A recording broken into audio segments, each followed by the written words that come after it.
The St. Matthew's House is on a mission to help feed the needy. Today, they are calling on you. I'm so happy to welcome Van Ellison, president of the St. Matthew's House, to the show. Good morning. So great to have you back on the show. It's good to be with you. So I hear things are slowing down a little bit in the summer months, but I want to tell everybody there are so many people that depend on the St. Matthew's House in the community, just, you know, through their daily lives. What is it that you help everybody with?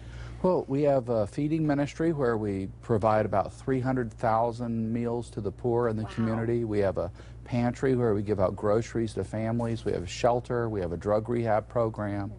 And of course, our business kind of enterprises with our thrift stores, we provide a lot of really good services to the community as well through that. At 300,000, I mean, that's such a huge number. What is the need like here in Southwest Florida? Well, people don't realize that we have a series of communities that are really affluent and also very poor. Even when you have a lot of wealthy people, a lot of times there's a service-oriented economy.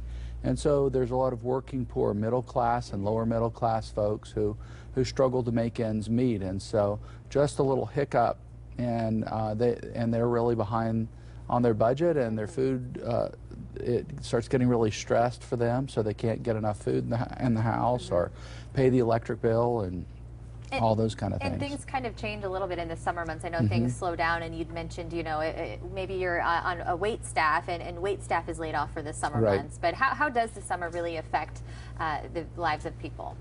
Well, you know, we see, I know in Collier County, it's probably more so than in Fort Myers, but you'll see the population cut in half. Sanibel is a great example. The population's cut in half or more. And so a lot of the people who have the income to have a home up north and a home down south, they're going out to eat, they're shopping, they're very active in spending dollars and energizing the economy. When they're gone, the economy's impacted by that. And so while there's a lot of construction starting up, it's also one of those times of year where we see people who really depend on tips and those hourly jobs are really hurting. So I would say it's probably time for maybe the locals to step up a little bit and help. What do you need from us? What can we do to help? Well, like in the previous segment, I think modeling. You know, we want our community to be a generous community, and so we want the snowbirds, when they come back, to see that we're engaged. If my neighbors see me engaged and helping out the less fortunate, they're going to want to know what I'm doing. They're going to want to get engaged and participate in making a difference here. And so by giving to all the not-for-profits that serve the poor, by volunteering, you know, our volunteer base, we see over 1,000 people in the course of a year volunteering. Most of them go north. Back somewhere else. And so right now we need volunteers, we need food in our pantries throughout all of Southwest Florida. This is when kids are out of school and the feeding programs aren't as vigorous. So it's harder for them to get food. So all those kind of resources that we count on snowbirds to help with, now it's our chance to step up and make a real impact. So how do we take that first step? If we want to volunteer, if we want to donate, what kind of food are you looking for donations? How do we donate? Well, canned goods are always the easiest and best thing for us. I think that all the pantries, some of the markets, the big chains and things, they're great with giving us fresh products like baked goods and things like that, but canned goods are really important.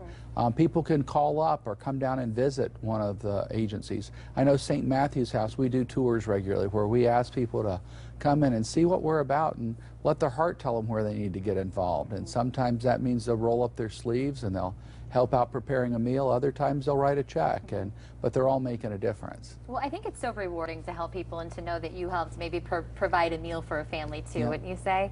Well, it is. You know, we have chefs that lead our feeding ministry, and they'll tell you this is the best job they've ever had, because you see people who are so grateful for food, who are appreciative for the fact that somebody cares. In the moment of their deepest hurt and their greatest anxiety and loneliness, people are there providing for them. And what a great impact. I mean, you think about when you're really, really hungry. My dad used to always say, hunger is the best chef. When you're hungry, boy, does that taste good. And when you're lonely, that kind word, that smile, that really generous spirit can really impact somebody's life. Van, thank you so much. If you're interested in volunteering or making some donations, give the St. Matthew's House a call. It was great having you on the show. Thank you so much. It's always good to be with you. We'll send it over to Carly. All right, think joint pain is something only affecting baby boomers? Think again. Up next, why more people in all different age groups are needing relief. But first, your Fox forecast and news headlines.